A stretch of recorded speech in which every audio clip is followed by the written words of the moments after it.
Sleeper cell Rahul को कुछ समझाने की कोशिश कर रहा था और फिर स्लीपर सेल को एक कड़ी फटकार लग गई और राहुल गांधी के कुछ खास सिपहसालार जिन्होंने पहले ही मोदी सरकार के खिलाफ मोर्चा खोल दिया और डिसाइड कर लिया कि हम ऑफेंसिव ही रहेंगे, डिफेंसिव नहीं होंगे। यानी कि हम अपने तेवरों में कोई बदलाव नहीं करेंगे और हमारे बच्चों ने जो कुछ भी किया है वो सही किया है, हम उन्हें डिफेंड करेंगे।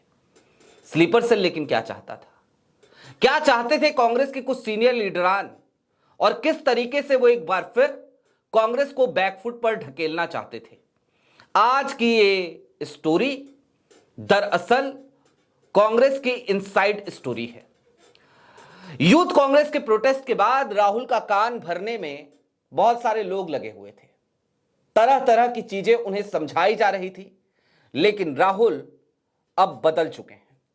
उन्होंने उन दरबारियों की बात एक कान से सुनी और दूसरे कान से शायद उसे बाहर निकाल दिया। क्या समझाया जा रहा था राहुल को और राहुल ने उन बातों को क्यों अनसुना कर दिया, और जब अनसुना किया, दरबारियों की नहीं सुनी, तो कांग्रेस को किस तरीके का फायदा पहुंचा है आज की तारीख में, सारी बातें जरा विस्तार से करेंगे। नमस्कार, मैं स्वप्निल और आप मुद्दा देख रहे हैं। दोस्तों, आगे बढ़े उससे पहले वही छोटी सी अपील। मुद्दा इन दिनों एक गंभीर आर्थिक संकट से जूझ रहा है।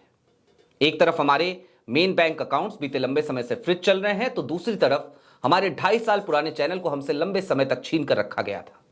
ऐसे में डे टू डे ऑपरेशंस में मुद्दा को कुछ मुश्किलों का सामना करना पड़ता है। लिहाजा आपसे गुजारिश है, यदि आप चाहें तो स्क्रीन पर दिख रहे क्यूआर कोड या फिर के नीचे दिख रहे यूपीआई नंबर के जरिए मुद्दा की छोटी छोटी मदद जरूर कीजिएगा। अब आगे बढ़ते हैं। कांग्रेस और कांग्रेस के भीतर का स्लीपर सेल, और स्लीपर सेल में भी वो क्रीमी लेयर वाला स्लीपर सेल, वो स्लीपर सेल जो राहुल गांधी के इर्द गिर्द रहता है या इर्द गिर्द रहने की कोशिश करता है या हमेशा राहुल को गलत सलाह देने की कोशिश करता है। राहुल पहले उस स्लीपर सेल की बहुत सारी बातें सुना भी करते थे, बहुत सारी क्या, ऐसा लगता है सारी ही बातें सुना करते थे, लेकिन अब राहुल ने उनकी बातें सुनना बंद कर दिया है। भला हो इस बात का, और आज की तारीख में मैं ये बात शर्तिया तौर पर कह सकता हूं। अब जरा समझिए कि इनसाइड इंफॉर्मेशन है क्या। यूथ कांग्रेस का प्रकरण हुआ। यूथ कांग्रेस के कुछ लोगों ने एआई समिट में जाकर के प्रदर्शन करने का फैसला लिया और उन्हें पता था कि अगर वो किसी भी तरीके से कांग्रेस के आला कमान को इस बारे में बताएंगे तो फिर बहुत सारे दरबारी हैं, या तो वो ये प्रदर्शन नहीं कर पाएंगे, आला कमान ही उन्हें रोक देगा, कांग्रेस के ही लोग उन्हें रोक देंगे, या फिर कि अगर आला कमान ने परमिशन दे भी दी तो भी ये खबर लीक हो जाएगी और उन्हें प्रशासन अंदर जाने ही नहीं देगा। इस तरीके का डर, इस तरीके का संशय कुछ लोगों के मन में था। लिहाजा उन्होंने यह डिसीजन लिया कि हम अपनी पर्सनल कैपेसिटी में जाएंगे, हम किसी से कुछ बता ही नहीं रहे। एक ग्रुप बनाया, चले गए, जाकर के प्रोटेस्ट किया। आपको पता ही होगा कि 5 दिन के रिमांड पे हैं वो लोग। अब जैसे ही यह प्रकरण हुआ, उसके बाद से कांग्रेस के खेमे में हलचल मच गई, क्योंकि भारतीय जनता पार्टी ने छाती पीटना शुरू किया। कांग्रेस के भीतर यह विचार होने लगा कि अब किया जाए तो क्या किया जाए, और संयोगवश यह वो दिन था जिस दिन और जिस वक्त, दिन तो छोड़िए वक्त भी वही था, जब राहुल गांधी एक बड़ी महत्वपूर्ण बैठक कर रहे थे।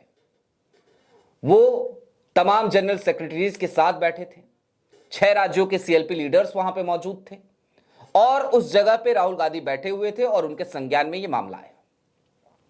राहुल सोचने पर विवश हो गए, क्या करना है क्या नहीं करना है, इस पे विचार विमर्श होने लगा। कई लोगों ने एक सलाह दी। जानते हैं क्या थी सलाह? नहीं, साथ नहीं दे सकते, पल्ला झाड़ लेते हैं, कह देते हैं कांग्रेस का इस प्रदर्शन से कोई लेना देना नहीं है। इस तरीके तक की बातें की गई, लेकिन जिस वक्त पे ये सारी बातें हो रही थी, उस वक्त पे एक वीडियो अचानक से मंजरेआम पर आ जाती है, और ये वीडियो किसी और की नहीं होती बल्कि कांग्रेस के कद्दावर नेता, राहुल के आज की तारीख के सिपहसालार आप उन्हें कह सकते हैं, पवन खेरा उनकी होती है। वो सीधे तौर पर यह कहते हुए आपको उस वीडियो में नजर आते हैं कि कहां करे प्रदर्शन, किसी की बेसमेंट में जाकर करें, और वो एक स्टैंड लेते हैं। कम से कम वो सीधे तौर पर इस प्रदर्शन के लिए मोदी सरकार को जिम्मेदार ठहराते हैं और तथ्यों के साथ ये बताते हैं कि किस तरीके से मौजूदा वक्त में, फिलवक्त में मोदी सरकार आवाजों को दबा रही है। लिहाजा ये युवाओं की मजबूरी है कि वो इस तरीके की जगहों पे ही जाके प्रदर्शन करें ताकि कम से कम उन्हें नोटिस किया जाए। वो सीधे तौर पे कहते हैं कि प्रदर्शन इसीलिए तो होता है कि नोटिस किया जाए, तो ऐसी जगह पे प्रदर्शन करने में क्या बुराई है। हालांकि पवन खेरा के इस स्टेटमेंट से पहले एक स्टेटमेंट और जारी हो चुका था और उस स्टेटमेंट में सप्पल साहब आए थे और उन्होंने कहा था कि उत्साही युवा है, उनसे ये गलती हो गई। लेकिन उसके तुरंत बाद पवन खेरा ने स्टैंड लिया अपनी तरफ से, सबसे पहले बिना किसी से पूछे, बिना किसी को बताए, अपनी पर्सनल कैपेसिटी में एक स्टैंड, एक ब्रेव स्टैंड। और जैसे ही पवन खेरा ने स्टैंड लिया, उसके तुरंत बाद राहुल गांधी के तेवर बदल गए। राहुल गांधी ने तमाम दरबारियों की बात सुनी, लेकिन एक कान से सुनते ही दूसरे कान से निकाल दिया और यह डिसीजन उसी बैठक में बना लिया और यह फैसला सुना दिया कि कांग्रेस का आला कमान यूथ कांग्रेस के लोगों के साथ है। कांग्रेस का आला कमान उस प्रोटेस्ट के साथ है। प्रोटेस्ट सही है। इससे पहले ऑफिशियल स्टेटमेंट यह आया था सप्पल साहब का कि मुद्दा सही था, जगह गलत थी, लेकिन राहुल ने कहा कि मुद्दा भी सही है, जगह भी सही है, कुछ भी गलत नहीं है और यूथ कांग्रेस के उन बच्चों को सलाम है। यह स्टेटमेंट आया। और अब जरा समझिए इसका फायदा क्या हुआ, या फिर कि जो दरबारी बता रहे थे, अगर उन दरबारियों की सलाह राहुल मान लेते तो उसका नुकसान क्या होता। अगर राहुल डिफेंसिव हो जाते, कांग्रेस डिफेंसिव हो जाती, कांग्रेस अपने इसी स्टेटमेंट पे अड़ी रहती कि नहीं जी मुद्दा तो सही था लेकिन जगह गलत थी, तो भारतीय जनता पार्टी आज की तारीख में जिस तरीके से जा रही है ना, जगह जगह पर पूरे देश में कांग्रेस के कार्यालयों पे, और वहां पे पिट के आ रही है, खदेड़े जा रहे हैं, कांग्रेस के कार्यकर्ता जोश में खड़े हैं, लाठी लेकर, चप्पल लेकर, कह रहे आओगे तो पिट के जाओगे। कांग्रेस के उन तमाम लाखों कार्यकर्ताओं का मनोबल टूट जाता अगर राहुल गांधी उन दरबारियों की सलाह मानते, उस स्लीपर सेल की सलाह मानते। स्लीपर सेल हमेशा यही चाहता है, कांग्रेस का हमेशा यही चाहता है। कांग्रेस में बैठे हुए ये कांग्रेस के वो जयचंद हैं, वो गद्दार हैं जो यही चाहते हैं कि कांग्रेस का कार्यकर्ता कभी जगे ही नहीं। तभी तो राहुल को इस तरीके की उटपटांग सलाह दी जाती है। अब राहुल गांधी ने डिसीजन ले लिया कि नहीं, लड़ेंगे, भिड़ेंगे। तो आज की तारीख में इसका फायदा यह है कि मोदी जी जो सदन में बैकफुट पे थे, अभी तक बैकफुट में हैं। अभी तक मोदी जी फ्रंट फुट पे आने की हिम्मत नहीं कर पाए और आज कोशिश करी तो उसका भी हश्र देख लीजिए, जगह जगह से वीडियो जाने शुरू हो गई हैं। और भारतीय जनता पार्टी के कार्यकर्ताओं की जो दुर्गति कांग्रेस के कार्यकर्ताओं ने इस बार की है ना, ऐसी दुर्गति कभी भारतीय जनता पार्टी किसी पार्टी ने नहीं करी थी। अरे आरजेडी ने नहीं करी थी, सपा के कार्यकर्ताओं ने नहीं करी थी, जो दुर्गति अब कांग्रेस के कार्यकर्ता करने लगे हैं। किसी ने सोचा था कभी कि हाथों में फूल लेकर भारतीय जनता पार्टी का स्वागत करने वाले कांग्रेसी हाथों में चप्पल और लाठी लेकर भारतीय जनता पार्टी का स्वागत करेंगे? आज की तारीख में कांग्रेसी उसी तरीके से स्वागत कर रहे हैं। यह नया तरीका है कांग्रेस का, यह नई कांग्रेस है, यह राहुल की कांग्रेस है। अब चलते चलते कुछ बातें और समझिए। कुल मिलाकर राहुल की समझ में भी यह बात आ गया है कि दरबारियों को किस तरीके से डील करना है, उन लोगों को किस तरीके से डील करना है जो मलाईदार पदों पर बैठे हैं और बार बार कांग्रेस का ही बेड़ा गर्क कराते हैं। राहुल को यह भी बात अब अच्छे तरीके से समझ में आने लगी है कि दरअसल ये जो दरबारी है ना, ये कभी कांग्रेस का भला नहीं चाहते। राहुल ये भी अच्छे से समझने लगे हैं कि असली जो काम है वो कांग्रेस के वो कार्यकर्ता करते हैं जिन्हें राहुल बब्बर शेर कहते हैं। लिहाजा अगर कोई बब्बर शेर है तो फिर उस बब्बर शेर को खुला जंगल चाहिए। अगर कोई बब्बर शेर है तो वो पिंजड़े वाला शेर नहीं हो सकता।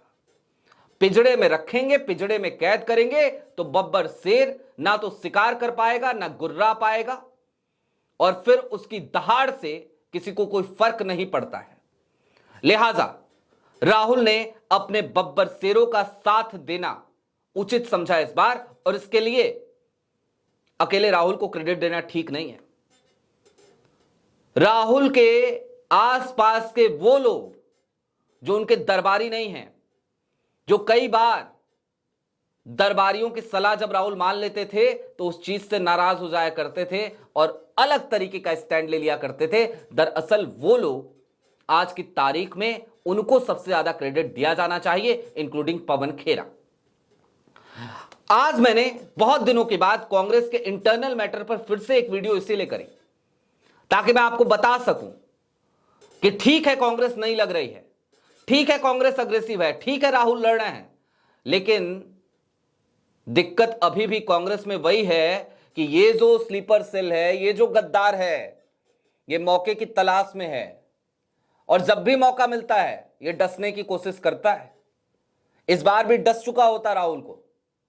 भला हो पवन खेरा का, भला हो कुछ लोगों का। अतुल लौंडे पाटिल जी से मेरी बात हुई फोन पे,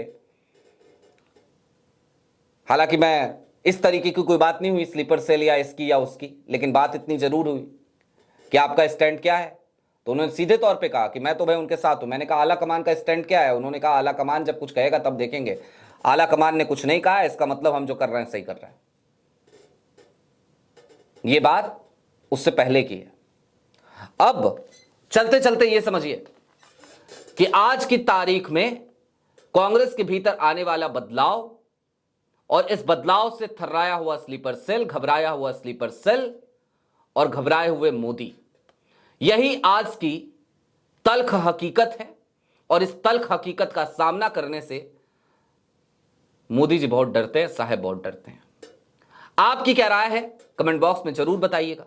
अभी के लिए दीजिए इजाजत। चलते चलते फिर वही अपील, चैनल पे नए हो तो सब्सक्राइब करते हुए जाइएगा, सक्षम हो तो छोटी छोटी मदद मुद्दा की जरूर कीजिएगा। बहुत शुक्रिया।